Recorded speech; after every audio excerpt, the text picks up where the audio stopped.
galerinha que assiste meu canal, tudo bem com vocês? Quanto tempo, galera, mas faz tempo realmente que eu não apareço aqui.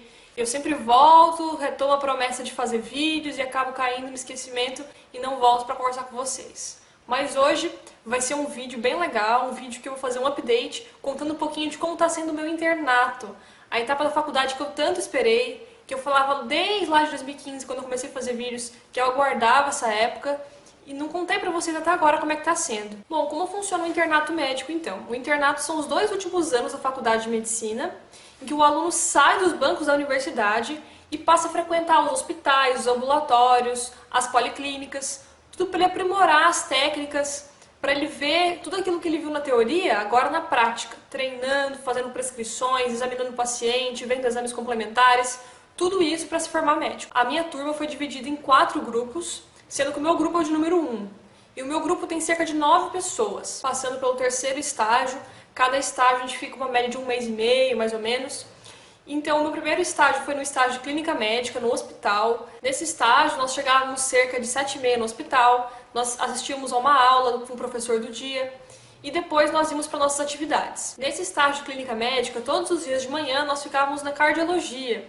Nós víamos pacientes chegando ao hospital com dor no peito, com queimação, um peso irradiando para a nuca, para o braço. Então nós recebíamos os pacientes que possivelmente tinham um infarto, fazíamos todo o protocolo inicial, o eletrocardiograma em menos de 10 minutos, pedíamos as enzimas e marcadores cardíacos. E foi interessante, porque o infarto é uma doença muito prevalente na nossa sociedade, uma doença que mata, uma doença que tem que ser prontamente reconhecida e tratada para não causar um dano ou uma sequela muito importante nos vasos coronários do nosso paciente. Então o grupo de 9 pessoas é subdividido, uns ficam na emergência recebendo os pacientes, como eu falei, outros ficam vendo pacientes que já chegaram infartados, por exemplo, e ficaram internados, e aí esses pacientes fizeram o exame cateterismo, né, aquele exame que o médico entra ou pela virilha do paciente ou pelo braço e chega até as artérias do coração para ver como é que estão os vasos coronários.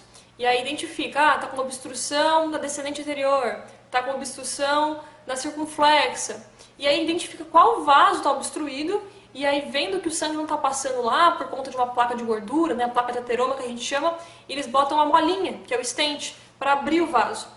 E assim voltar a fluir sangue, o paciente parar de sentir dor, poder fazer suas atividades normais no dia a dia. Então foi bem legal acompanhar os pacientes na hemodinâmica, né, que é a sala onde faz o cateterismo, os médicos que estão lá, os residentes que estão lá. O médico, para chegar a fazer esse exame que é tão complexo, ele precisa primeiro fazer os 6 anos de medicina, depois fazer mais 2 anos de clínica médica, mais os anos de cardiologia e depois fazer uma subespecialidade que é a hemodinâmica. Então você vê como a pessoa tem que ser preparada, porque é algo muito sério, você lida com a vida e com a morte ali o tempo inteiro. Então tem que ter uma capacitação muito boa. Nesse estágio nós pudemos também participar de paradas cardiorrespiratórias, pacientes que ou param dentro do hospital ou que chegaram parados da rua, e aí fazer aquele protocolo inicial, pegar acesso venoso, injetar drogas, massagem cardíaca, né, compressão torácica, fazer mais de 100 por minuto, trocar a cada 2 minutos. Então é muito bacana isso, porque tudo que a gente vê no livro, agora no dia a dia, na prática. E isso nos dá muito mais capacidade para aprender e depois no futuro poder assumir essas condutas sozinhos ou com a equipe no dia que nós formos médicos. Isso que eu contei pra vocês acontecia na parte da manhã, mas na parte da tarde, no estágio de clínica médica, cada dia nós ficávamos com um professor diferente. Então, tinha o dia da infectologia, o dia da pneumologia e assim por diante. Mas a gente pode ver muitos pacientes internados, pacientes chegando com múltiplas queixas, às vezes tinha cirrose, paciente alcoolizado, paciente tinha tentado suicídio por tomar medicamento, tomar veneno. Então, assim, a gente recebia esses pacientes também e via acompanhar um pouco de como funciona para receber esses pacientes. Foi bem legal, um estágio bem interessante, bem completo. Nós tínhamos plantões alguns dias durante a semana à noite e alguns dias nos finais de semana, e é muito bom, a gente aprendeu muito nesse estágio de clínica médica. Terminada a clínica, nós fomos para a tão famigerada e tão falada cirúrgica. Na Unisul, o estágio de cirúrgica é bem puxado. Lá no hospital nós chegávamos cerca de 6 horas, 6h20 da manhã no máximo, porque nós tínhamos que passar visita nos pacientes antes de iniciar a aula com a professora às 7h30. Então, cada aluno tem os seus leitos pelos quais são responsáveis. Então eu tinha os meus leitos. Então, por exemplo, o leito 11.2, do 5º andar, eu tinha que passar para ver essa paciente. Do 5º andar também, que é o andar da cirúrgica, o leito 17.3, tenho que ir lá ver esse leito, ver essa paciente, ver se ele já operou, se ele vai operar, como é que ele está. Então, assim, no pré-cirúrgico, a gente tinha que acompanhar como que o paciente está. Ele está estabilizado da diabetes? A pressão está boa? Ele não tem nenhum risco maior para operar agora? Ou a gente tem que dar antibiótico primeiro, estabilizar mais ou menos a infecção para depois operar? Ou então, se o paciente já foi operado, está drenando muito líquido da cavidade, está saindo muita coisa, ele está melhorando, teve febre, está respirando bem? Acompanhar os pacientes para ver como que eles estão. Então, nós tínhamos esse papel. Os residentes também passavam visita, né, a visita, mas nós internos também, para aprender, para assimilar, para ver com nossos próprios olhos como é que é a rotina de um centro cirúrgico no pré e no pós-operatório. O estágio cirúrgico, então, era muito puxado por conta do horário, chegar muito cedo, sair muito tarde do hospital, então a gente ficava mais de 13 horas, cerca de 14 horas no hospital, o dia todo, assim.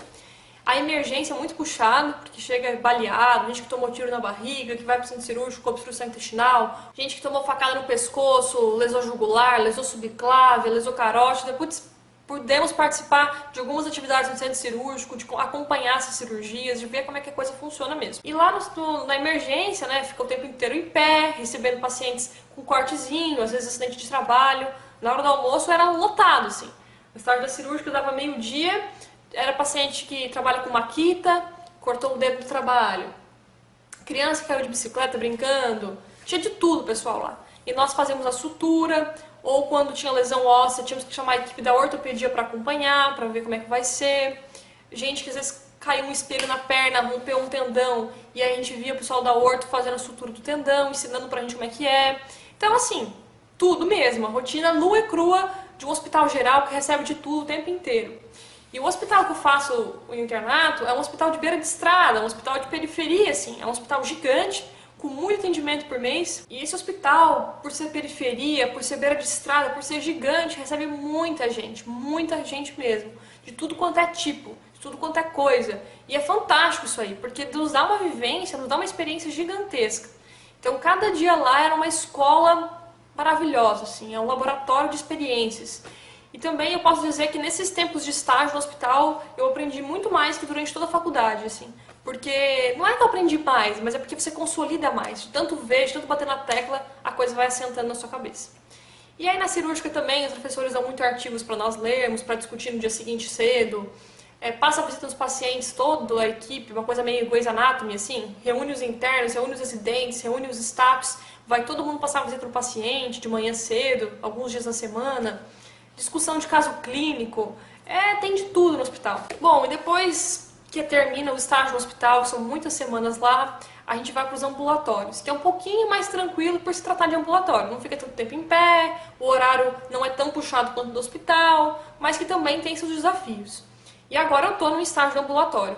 É um estágio de especialidades médicas diferentes, variadas, então todo dia também tem uma especialidade médica diferente, tem o dia da infecto, que nós recebemos pacientes HIV, que estão usando antirretroviral, pacientes com hepatite C, hepatite B para acompanhar a doença, paciente com cirrose.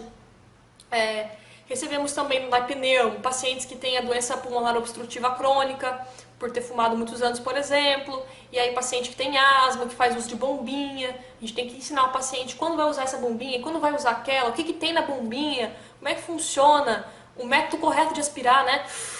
Segura e depois solta, esvaziar o pulmão primeiro, tem toda uma técnica, assim, a gente tem que acompanhar os pacientes, ver se eles estão fazendo direito. Aí tem o dia da psiquiatria, que eu particularmente me sinto em casa, os meus colegas não gostam tanto, não são tão dessa praia, mas eu adoro a psiquiatria, putz, tenho visto muitos casos legais, assim, que sofridos, muita gente sofrida, gente com histórias de vida difíceis, assim, que às vezes a gente mais ouve do que qualquer coisa, assim, ouvir a pessoa, deixar a pessoa falar e ajudar da maneira que a gente pode, né, com medicação, com psicoterapia, mas é muito difícil, pessoal. Isso é uma coisa do internato que a gente tem visto, que é a dificuldade do sistema, assim. O SUS é maravilhoso, eu vejo o SUS dessa forma, porque é gratuito, recebe pessoas de todo lugar do país, se é estrangeiro que vem para o país também recebe atendimento, então o nosso sistema é fantástico. A pessoa não pagar nada, ser atendida, qualquer um, é fantástico. Mas temos o problema de não conseguir vagas, por exemplo, se uma pessoa tem uma dificuldade, um trauma de infância, toma medicação, tem depressão, toma medicação. Só que se ela não fizer a psicoterapia, que é o acompanhamento, né, psiquiátrico ou psicológico, com psiquiatra ou com psicólogo, a pessoa tem dificuldade de lidar com aquela situação. A medicação por si só não faz tudo. Ela precisa trabalhar esse lado, tentar enxergar o problema de uma outra forma, e aí vai marcar no SUS, não consegue vaga na psicoterapia. Não consegue, fica anos esperando na fila. Pessoa que tem dor crônica, está deprimido porque antes dirigia caminhão, agora não consegue mais porque tem dor nas costas, fez uma cirurgia, precisa de fisioterapia, não consegue marcar. No SUS não tem. Pagar, a pessoa não tem como pagar. E isso é algo também que o nosso internato está nos mostrando, assim. Que o bom médico, ele não adianta só passar a medicação e fazer o que pode. Ele tem que ajudar também até na hora de escolher o medicamento. Escolher o medicamento certo, que vá funcionar para aquele caso, mas também tem que ver, essa medicação tem no SUS? O paciente consegue pegar de graça? Ah, não tem no SUS, ele vai ter que comprar. Quanto custa? Será que ele vai conseguir comprar? Se não, melhor passar o outro. Não é tão bom, mas às vezes ele compra. Quer dizer, ele pega no SUS e acaba sendo melhor para ele. Então, tem tudo isso, assim. Não é fácil ser médico no nosso país. Eu sei que às vezes a gente fala e as pessoas falam assim, ah, não é verdade, a medicina não está desvalorizada, mas está, porque tem muito descaso para os profissionais de saúde, não só médicos. Às vezes o paciente se irrita muito conosco, principalmente no hospital, quando está lotado, quando falta leito, quando falta atendimento. Não por culpa dos profissionais, mas porque é muita gente para uma equipe que às vezes não dá conta do recado de ter tanta gente. E a gente tem o nosso lema, que é, se está lá dentro, tem que ser bem atendido. Não adianta chamar um monte de gente de estar lá fora esperando horas e superlotar lá dentro. Não, tem que atender bem aqueles que estão ali. Porque se não atender bem, vai passar coisa grave. Vai chegar a gente acidentada, com pneumotórax, ou seja, com ar dentro do pulmão, vazando ar, e a pessoa vai morrer. E muitas vezes porque a gente não viu, porque a gente não estava ali dentro para reconhecer, sabe? Então é sério, assim, é uma coisa muito complicada ser médico no nosso país. E muitas pessoas acham que a gente fala isso para tentar nos eximir de algum grau de culpa. E não, eu acho que os médicos têm sim suas parcelas de culpa. Tem médicos que infelizmente às vezes perdem a paciência com os pacientes, não são pessoas tão bacanas assim. Tem médicos ruins, eu reconheço, não vou ser falsa aqui com vocês. Mas a verdade é que existem muitos médicos bons também que sofrem no meio desse sistema todo. Mas o vídeo não é para falar disso, é mais ou menos para contar o internato para vocês. Contar que está sendo uma experiência fantástica. Estou passando também na gastro, ver paciente com refluxo, dar dicas de alimentação para o paciente, como ele faz para não ter mais refluxo. Vamos levar a cabeceira da cama, botar tijolinho lá no pé da cama para não voltar tanta coisa. Gente, é um mar de coisa, é muita coisa para explorar, é muita coisa para aprender. E eu tô no começo, né? Tô no começo, tem 2 anos inteiros aí, falta 1 ano e pouco ainda de caminhada. Eu tô animada, porém cansada também, assim. O internato exige muito da gente, então a gente tem que ter a cabeça muito boa para não se perder, para não ficar às vezes assim tão sobrecarregado que não consegue nem, sei lá, nem desfrutar da caminhada, né? O importante não é ser médico, o importante não é o objetivo final. O importante é desfrutar a caminhada, porque o resto é consequência. Eu vejo assim, dessa forma. E além disso, para fechar o vídeo, sim, eu sei que eu tô falando muito, eu sou uma pessoa taquilálica, né, que fala demais, fala um pouco rápido também. Uma coisa que está me ajudando nesse internato é o fato de que eu estou indo atrás e procurando estar mais próxima de Deus, de Jesus Cristo, da Bíblia.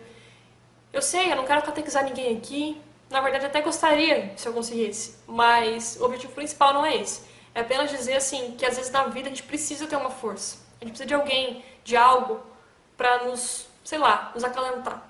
E a Bíblia, a igreja, Deus, acima de tudo, fazer o bem, esse sentimento eu preciso ter dentro de mim para conseguir me sentir plena e equilibrada. Então, o que eu quero dizer com isso é que se você muitas vezes está perdido nessa caminhada, tenta buscar algo que faça sentido para você. Algo que te ajude a fazer o bem. A gente precisa de um norte na vida. Então, é essa a dica de hoje. E só para finalizar mesmo, agora é uma última coisa, na verdade nem tão importante assim, mas eu quero falar com vocês, é mostrar algo que eu tenho feito. Olha só, eu estou fazendo Medcurso, depois eu vou fazer um vídeo sobre isso, mas Medcurso é um cursinho para residência médica. No caso, aqui em Florianópolis, as aulas são aos sábados, a tarde inteira, das 2 às 7. Quando termina às 7, às vezes eles passam um pouco do horário. E depois eu falo sobre o Medcurso, mas só quero dizer que uma coisa que eu tenho feito é anotado sempre uma frase. Por exemplo, eu chego na aula sábado, passei a semana inteira no internato. E aí todo sábado, eu tenho feito isso desde janeiro. Eu vou anotando algo que eu tô sentindo na semana. Então é engraçado, porque assim, ó, eu já tenho 2 cadernos. Esse caderno do Medcurso já acabou, gente. Ó, caderno 96 folhas, ó, inteiro preenchido. Já tô no segundo caderno. No primeiro caderno, que foi lá quando eu comecei em janeiro, eu anotava assim, por exemplo, organize-se para estudar os temas do médio curso em 5 dias. A primeira semana já foi, não desanime. Daí, na outra semana eu falava, putz, desanimada, muito difícil ficar em dia com a matéria. Aí na outra semana eu falava, foi fim do primeiro ciclo do internato, tô com medo da cirúrgica, tô com medo da prova do internato. Aí depois na semana seguinte eu falava, a semana passou bem, eu consegui ir bem na prova, eu consegui pegar a mão na sutura, meu corpo venceu a gripe. Sei lá, toda semana eu ia anotando tudo pelo que eu passava. E, pô, é muito legal isso, porque agora eu vou vendo assim, ó, às vezes a preocupação de uma semana se resolveu na outra, às vezes uma semana você tá bem, outra semana você tá mais ou menos, e é legal isso, pra te acompanhar, vendo que a vida passa, as coisas vão passando, pra gente não se desesperar, porque as coisas vão acontecendo e vão melhorando, e as coisas vão se resolvendo por si só, tá bom? Era essa a dica do dia. Fiquem mais próximos de algo que faz sentido pra vocês, anotem as coisas que vocês sentem, vão comparando pra vocês verem como a vida passa, como as coisas vão mudando, dia após dia. Era esse o recado de hoje, espero que vocês tenham gostado do vídeo, eu quero muitos comentários aqui embaixo, quero saber se vocês gostaram desse tipo de vídeo, não teve roteiro, não teve nada, eu fui falando com vocês, uma conversa de amiga para amigos. Quero saber se vocês gostam desse formato de vídeo, tá bom? Um beijo bem grande, não esqueçam de avaliar o vídeo e até a próxima. Tchau, tchau!